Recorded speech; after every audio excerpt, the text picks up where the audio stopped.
Okay mga sir, so in this video, so yung motor naman natin ang ating gagawin. So i-refresh natin yung kanyang head. So ito nga pala yung kanyang nakasaksak dito na head. So MTRT na 63.5. So nasa 1 year ko na tong gamit. So pero kung papansin nyo, pakita ko lang sa camera.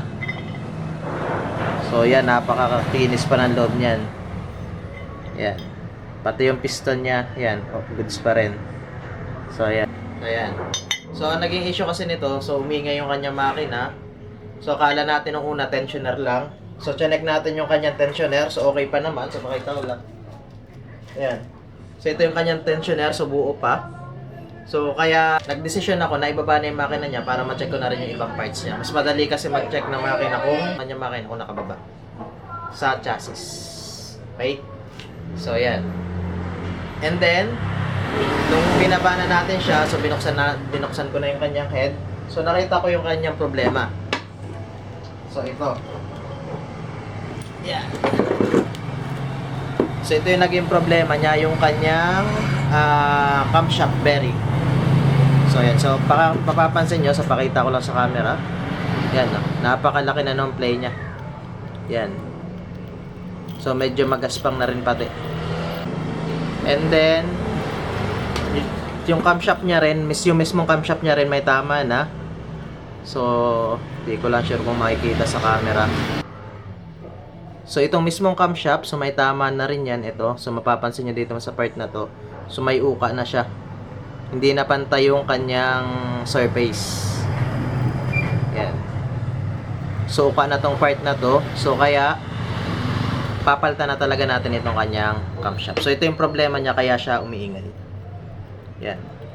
So, yan. So, goods yung ating yung ating block. So, may problema sa kanya is ito. Itong kanyang bearing. Yan. So, ito yung papalitan natin ngayon. Yan. And then, magpapalit na rin nga pala tayo ng 36mm na throttle body. So, ito yung ating gagamitin pagbuo natin. So, total, nakababa na rin lang. So, palitan ko na ibang parts niya para mas maganda yung kanyang performance. Okay, so ito ipapalitin natin mamaya. So yung intake manifold ng ating throttle body, so naka-port match na rin yan dito. So nilakihan na natin itong kanyang intake. So yan. So naka-port na yan. Pati yung kanyang valvula, so binalblap na rin natin siya ng bago. Yan. So naka-valve na rin yan. So dito sa kanyang head yan. Para sure na wala siyang singaw o tagas. Ito nga palang camshaft na ito is MTRT na stage 2. So yan, MTRT na stage 2. So papalitan natin to. So MTRT pa rin. So mamaya kakabit natin siya. So napakalaki na kasi ng play. Yo.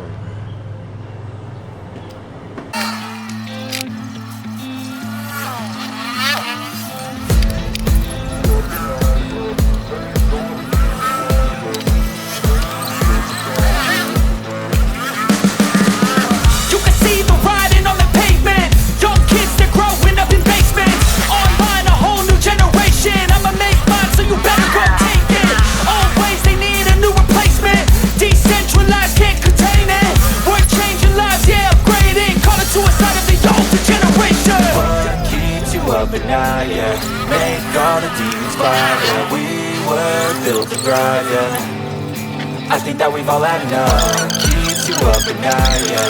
Make all the demons quiet, yeah. We were built to thrive, yeah. I think that we've all had enough. Yeah, I think that we've all had enough. Sick of dealing with the old plan, but now we're falling in love. You got me like, oh yeah, I think that we've all had enough.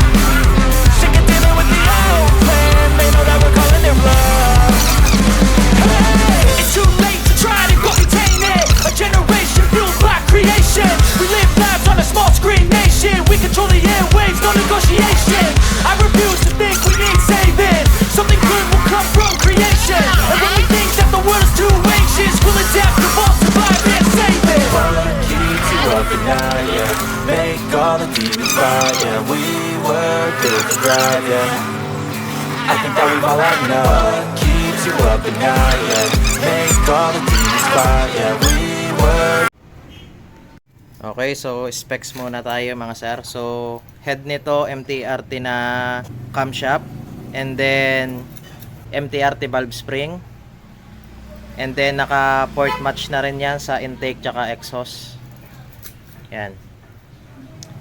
Tapos throttle body natin 36mm, fuel injector 145cc, naka ram air na rin. Yan. And then breather. Sa block naman 63.5 na chrome bore forged piston.